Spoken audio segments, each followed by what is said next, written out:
Wisteria, energy, twister.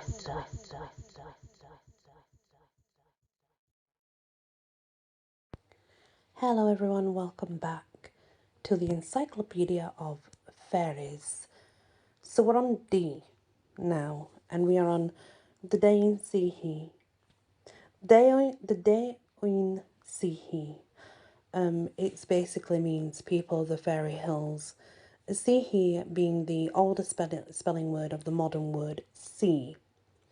The term is Irish, and it's been used for what we would sort of call the fairy people on the hills, the fairy people, since at least the 9th century CE. But that's just in writing. Orally, it probably goes back a lot longer. And with these, there's a lot of speculation and a lot of the word I'm looking for, different beliefs about how they look, etc. So it's a long thing to get into, and we're not going to get into that, but it just means fairy people in general. Dead, mad, or a poet. This phrase has become somewhat common today in relation to people who sleep on fairy hills or going to the fairy folk for gifts. The exact quote is from Robert Graves' 1948 book, The White Goddess.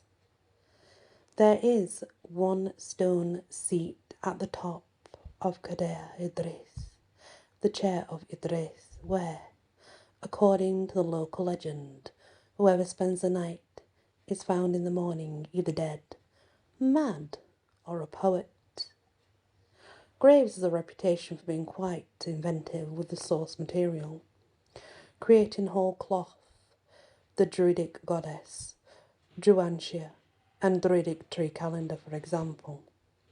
However, in this case, he is perpetuating genuine material in his own words. There is an 1874 entry discussing Kere Idris, the 1884 book by Gons, relating to Wales and the border countries, which says, there is a popular Welsh tradition that on the summit of Cadair Idris is an excavation in the rock resembling a couch, and that whoever should pass at night and take in the seat would be found in the morning either dead, raving mad, or endowed with supernatural genius. It would seem likely, from the similarity in wording, that this or another identical such source from Welsh folklore influenced Graves' later writing. There's a lot of folklore backing up the wider concept of going to a sacred place, often one associated with the good people, and sleeping there to acquire inspiration or to be driven mad for one's hubris. We see this in some versions of the story of the Bran seer. Yeah, a Scottish seer, who may have been given his gift after sleeping on a fairy howl and waking to find a whole stone resting on his chest. If you can remember, we've already gone through that part, and generally what that means is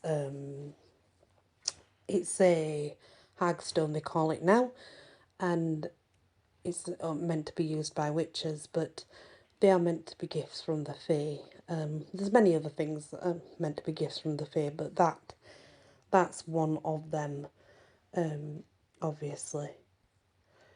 So the next is and I'm going to see if I can pronounce this correctly because I'm not sure, the Deag Dhu. The Deag Dhu is the closest to the classic vampire that can be found in Irish folklore. There are not any references to this being in older folklore texts of mythology. The only sources in which the Deag Dhu is mentioned were more modern works, and are mostly ones that focused on vampires specifically.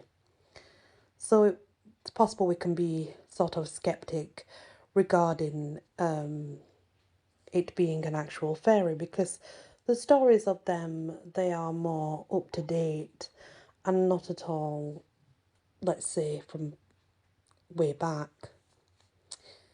Deer. Deer are associated with fairies in two ways. There are the white deer, which may appear to guide people or lead them to a specific place, and there are mortal deer that are used by the fairies for their milk as cattle would be. Campbell notes in the Gaelic Otherworld a particular association with red deer of Scotland and this second use by fairies. Yes, it's true, and also there is that possible factor of the goddess Diana being associated with a stag, a white stag. Now we're on diminutive fairies. There are accounts of some fairies who are very small in stature, contrasting with descriptions of larger, taller fairies. Leprechauns and Morians are two examples of folkloric fairies whose smallness seems to be an inherent part of their nature. There is also another thread of belief, which scholars believe was influenced by Christianity's efforts to disempower the fairies by physically reducing them. We see this idea reflected in some of the later euphemisms used for the fairies, such as little people, the wee people, and on the Isle of Man, fellows and little boys. So, yeah, diminutive, smaller. It is possible that they were made smaller by certain changes and, certain, I guess, religious cycles made them smaller because they're not all small. We know that for a fact. And they all are very different, like we are different, so are they. And even though you do have some fairies that act in a pack, it's usually believed their personalities are quite different. Unless you get the goblin type, but generally they're all just the same. They can be kind of peed off at anybody just for no reason. So I guess it depends. But that's the first set of the letter D's for the fair folk, fairies, good ones, little people, good people, the fae, nature spirits. They have so many names. Thank you for listening, and many blessings. Wisteria, energy, twister.